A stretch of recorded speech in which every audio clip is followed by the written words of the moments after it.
तो आज से हम सरकारी चालीसा खत्म कर रहे हैं। जैसा कि हमने आपको पहले ही बताया था, सोमवार से हम आपके सामने नए रूप में नए नाम के साथ होंगे।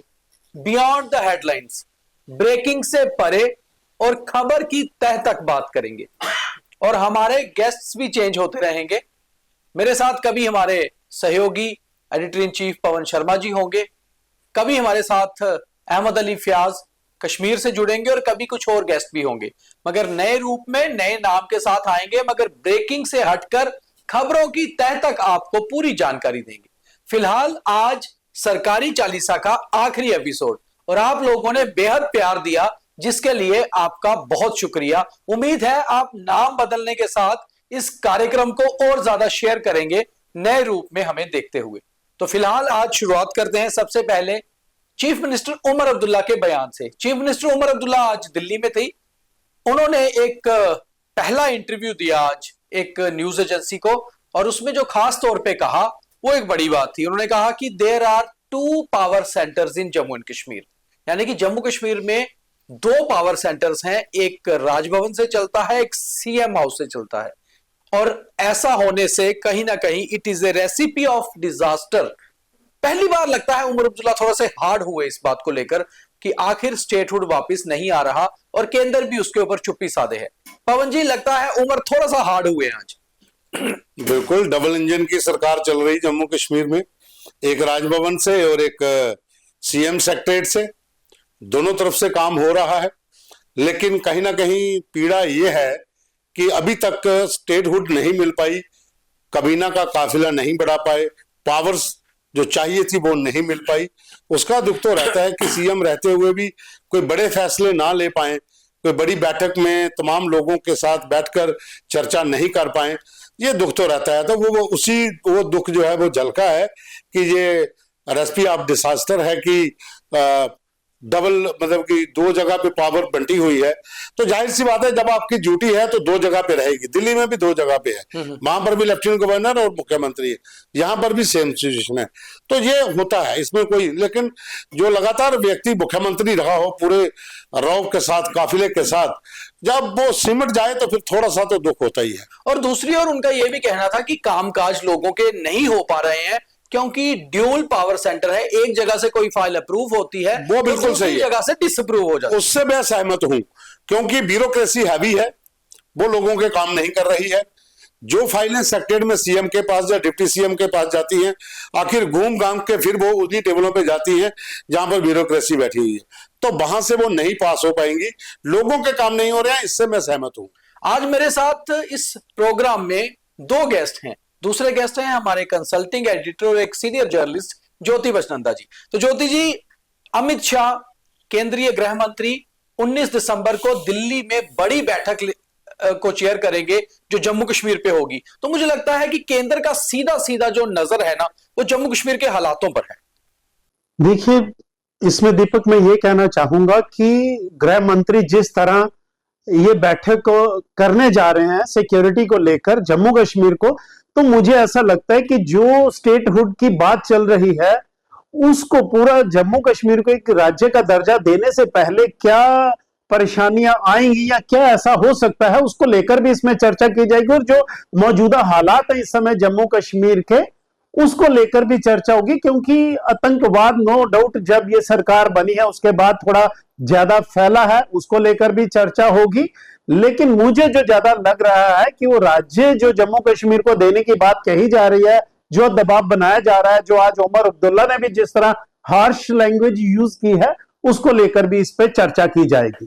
बड़ी बात यह है कि जम्मू कश्मीर में हालात कैसे हैं, इसको देखते हुए एमएचए की बैठक हो रही है, और उसमें लेफ्टिनेंट गवर्नर शामिल होंगे, उमर अब्दुल्ला शामिल नहीं होंगे, क्योंकि होम जो है वो एलजी के पास है।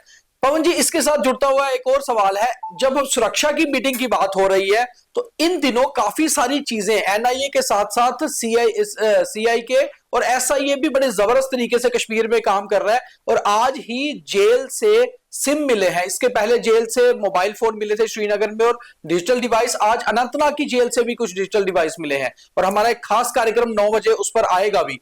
तो क्या ये एक और खतरनाक तरीका है और अभी हालात नहीं संभल पा रहे कुल मिलाकर, अगर सुरक्षा की बात करें? देखिए, पहले भी बैठकें हो चुकी हैं, वो चाहे उपराज्यपाल ने जम्मू कश्मीर की तमाम सिक्योरिटी एजेंसीज और तमाम जो पैरामिलिट्री फोर्सेस के अधिकारी यहाँ पर काम कर रहे हैं, जम्मू कश्मीर पुलिस के अधिकारी, भारतीय सेना के अधिकारियों के साथ हुई है। अगर कहा जाए तो कमांड लेवल की बैठक जो पहले भी हो चुकी है, और सिक्योरिटी रिव्यू को लेकर भी अलग अलग बैठकें तमाम जिलों के भीतर भी हुई है। लेकिन कहानी ये है कि यहाँ पर कंट्रोल जो है वो MHA का है, क्योंकि सारी पावर्स LG के पास हैं। तो अगर हम CM और तमाम लोगों को एक साइड पे छोड़ दें तो कड़े एक्शन लेने की जरूरत अब MHA को है। और जिस तरीके से काम हो रहा है, NIA जो स्टेट की एजेंसीज हैं, SIA जहां पर CI के, वो काम तो कर रही हैं, लेकिन अभी भी बहुत से लोग ऐसे हैं जो प्रेशराइज तरीके से, पहले होता था कि उस इलाके में रेड नहीं करनी है, फलां व्यक्ति को नहीं पकड़ना है, वो चीजों से थोड़ा बच के अगर काम किया जाए तो और ज्यादा चीजें निकल कर बाहर आएंगी। जैसे 2 दिन पहले रेड्स हुई थी जैश ए मोहम्मद के एक पूरे मॉड्यूल को लेकर, और आज जो हुई है जेल के भीतर रेड होना, ये शुरुआत बड़ी पुरानी है, लेकिन बहुत से जो जड़ें हैं अंदर तक है, मजबूत जड़ें हो चुकी हैं, उनको निकालने के लिए एजेंसीज को और सुरक्षा बलों को कड़े कदम उठाने की जरूरत है। और तमाम लोग जो इसमें शामिल हैं, जो पूरा नेटवर्क है, अगर उसको ध्वस्त करना है तो MHA को कोई बड़ा संज्ञान इसके ऊपर लेना पड़ेगा, तब जाकर बात बनेगी। सर्दी का मौसम है और इस मौसम में कश्मीर पर नजर रहती है। हालांकि सैलानी घूमने आते हैं, मौसम का मजा भी लेते हैं और बर्फबारी का भी, मगर ज्योति जी एक बात तो बिल्कुल साफ है कि कश्मीर के लोगों के लिए ये जन्नत कई बार बहुत ज्यादा हार्श हो जाती है जब बर्फबारी में बिजली और पानी की दिक्कत आती है। Deputy chief minister Surendra Kumar Chaudhary ने आज कश्मीर में Kashmir power development corporation limited के साथ एक बैठक ली और यह कहा कि खास तौर पे ध्यान रखा जाए कि कश्मीर के लोगों को इस सीजन में बिजली की दिक्कत ना आए। दीपक, निसंदेह सर्दियों के दिनों में पानी भी कम होता है। अब जैसे ज्यादातर जो हमारे डैम्स हैं वो चिनाब नदी के ऊपर बने हुए हैं, और उसमें सर्दी में आपने देखा होगा गर्मियों में बर्फ पिघलती है तो उनमें पानी भी ज्यादा रहता है और सर्दियों में कम होता है, और निसंदेह इसमें कहीं ना कहीं बिजली की प्रोडक्शन में भी कमी आती है। लेकिन फिर भी उप मुख्यमंत्री ने जिस तरह का आज ये बात कही है कि किसी भी तरह की कश्मीर में दिक्कत ना हो, तो कश्मीर में जब बर्फबारी ज्यादा होती है तो बिजली कहीं कहीं दिन बंद होती है। फिर भी अब बहुत सुधार हो चुका है, बावजूद इसके नई सरकार है, पहली बार ये उप मुख्यमंत्री भी बने हैं और पहली बार ही सर्दियों का सीजन भी फेस करेंगे, तो निसंदेह वहां के लोगों को अब ये अनुभव भी करवाना है कि सरकार उनके लिए भी चिंतित और हर छोटी चीजों के लिए वो चिंतित है। इसीलिए आज उन्होंने ऐसी बात भी कही और निसंदेह इस पर वो अमली जामा भी पहनाएंगे और काम भी करेंगे। 9 जून को जब NDA की सरकार तीसरी बार शपथ ग्रहण कर रही थी और प्रधानमंत्री नरेंद्र मोदी तीसरी बार देश के प्रधानमंत्री बन रहे थे, उस समय जम्मू के रियासी में आतंकियों ने एक यात्रियों से भरी हुई बस पे हमला किया था। हालांकि बहुत सारा सर्च ऑपरेशन चलता रहा, बहुत देर तक पता नहीं चल पाया कि आखिर वो आतंकी किस तरफ चले गए, मगर जिस शख्स ने उन्हें घर पे पनाह दी थी वो भी एक तरह से आतंकी ही है, हाकम खान। NIA ने इस मामले में जांच शुरू की और NIA ने आज चार्जशीट दायर कर दी उस एक्यूज के खिलाफ और अब उसे सजा सुनाई जाएगी। इस हमले में 8 यात्रियों की मौत हो गई थी, 41 लोग घायल हुए थे। तो पवन जी, आखिरकार अब सजा सुनाने की बात आई है। बिल्कुल, देखिए, जो ओवरग्राउंड वर्कर था जिन्होंने उन आतंकियों को रजौरी के उस गांव से लाकर अपने घर में रखा था और वहीं पर उनको खाने पीने की व्यवस्था की और उसके बाद रैकी की और बस कितने बजे आएगी वो पूरा रूट उनको दिखाया और उसके बाद अटैक हुआ, फिर वो उन लोगों को लेकर वापस निकल गया। लेकिन उस व्यक्ति को तो पकड़ लिया गया, लेकिन आतंकी किस इलाके की ओर चले गए, वापस चले गए जहां पहाड़ों के ऊपर चले गए, वो अभी भी जांच का विषय है। लेकिन मेरा ये कहने का मतलब है कि ओवरग्राउंड वर्कर का नेटवर्क जो है उसको पूरी तरह से अगर ध्वस्त करना है तो आपको उन तमाम चीजों को लिंक करना पड़ेगा जो जम्मू कश्मीर के भीतर, चाहे वो रामनगर से शुरू हुआ हो, बसंतगढ़ से शुरू हुआ हो, या फिर उधमपुर का स्टिकी बम हो, या कटरा बस अड्डे, कटरा में जो बस के ऊपर स्टिकी बम का अटैक हुआ हो, तो इस तरह के तमाम जो लोग पकड़े गए हैं उनसे अगर री इन्वेस्टिगेशन हो तब जाकर पूरा मॉड्यूल हाथ में आएगा। क्योंकि डोडा, किश्तवाड़, भद्रवा, इन इलाकों में कठुआ, बनी, मशेड़ी, बिलावर, इन इलाकों अभी भी ओवरग्राउंड वर्कर का बहुत बड़ा नेटवर्क फैला हुआ है। ज्योति जी, पीपल डेमोक्रेटिक पार्टी आप बेहतर से जानते हैं, आपने बहुत लंबे समय तक कवर भी किया है, महबूबा मुफ्ती के कई इंटरव्यू भी किए हैं। महबूबा मुफ्ती ने आज रिव्यू मीटिंग की श्रीनगर में अपनी पार्टी की। आखिर बुरी हार तो हुई थी चुनावों में, मगर साथ ही साथ अपनी रिव्यू में यह कहा कि पार्टी को रिवाइव करने की जरूरत है, मगर अपनी पार्टी से ज्यादा निशाना साधा गवर्नमेंट चला रही नेशनल कॉन्फ्रेंस पे। ये कहा कि सरकार बनाए लोगों ने और मेजॉरिटी में विधायक दिए, मगर अपने मैनिफेस्टो से, कश्मीर के मुद्दों से भटक गए नेशनल कॉन्फ्रेंस। देखिए, महबूबा मुफ्ती के पास और कुछ कहने के लिए बचा भी नहीं है। उनको सरवाइव करने के लिए न किसी को कटाक्ष करते रहना पड़ेगा। आज उनके पास 3 एमएलए हैं और वो आज नेशनल कॉन्फ्रेंस को क्रिटिसाइज कर रहे हैं, लेकिन आप वो पल भी याद करिए जब इन सबकी एक संयुक्त समिति बनी थी कश्मीर को लेकर 370 के हटने के बाद। उसके बाद आज ये नेशनल कॉन्फ्रेंस को ही क्रिटिसाइज कर रहे हैं, क्योंकि इनका वजूद अब कश्मीर में रहा नहीं है और इनके पास सिर्फ कुछ ना कुछ वजूद यही रहेगा कि अगर बोलते रहेंगे तो लोग भी इनको याद रखेंगे और इनको हार्डलाइनर होना ही पड़ेगा, क्योंकि कश्मीर सेंट्रिक पार्टियां जो भी है वो कश्मीर मुद्दे को लेकर ही चिंतित रहते हैं, उनको जम्मू की कोई फिक्र नहीं रहती।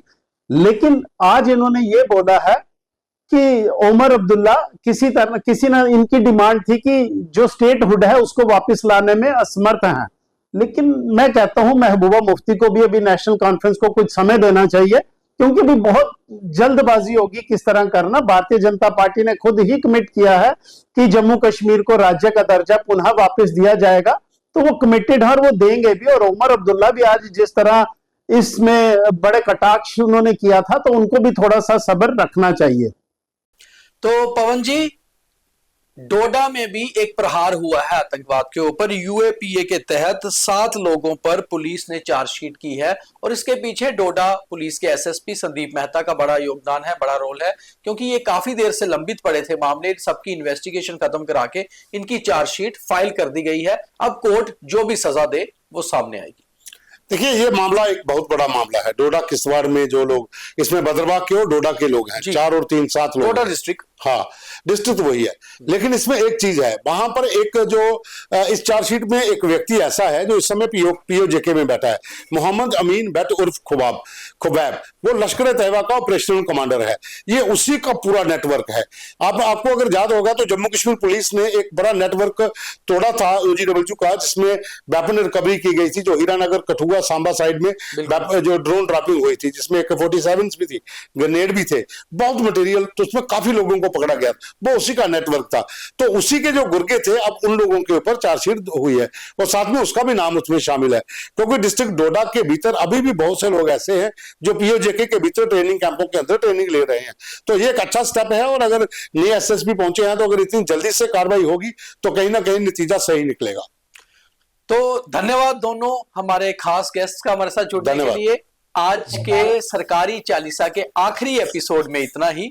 अब आपके सामने आएंगे बियॉन्ड द हेडलाइंस लेकर सोमवार से, और उसे भी आप उसी तरह शेयर और लाइक प्यार दीजिए जिस तरह आपने इस प्रोग्राम को दिया, और हमारे इस आखिरी प्रोग्राम को भी ज्यादा से ज्यादा शेयर करिए। और ये नाम जरूर याद रखिएगा, चुनावों में चुनावी चालीसा और उसके बाद सरकारी चालीसा, दोनों के 60 एपिसोड आपके सामने रहे और करीबन 4 महीने से हम इसी रूप में आपके सामने रहे। हम आपके सामने रहेंगे, मगर रूप बदलेगा, नाम भी बदलेगा। बहुत धन्यवाद।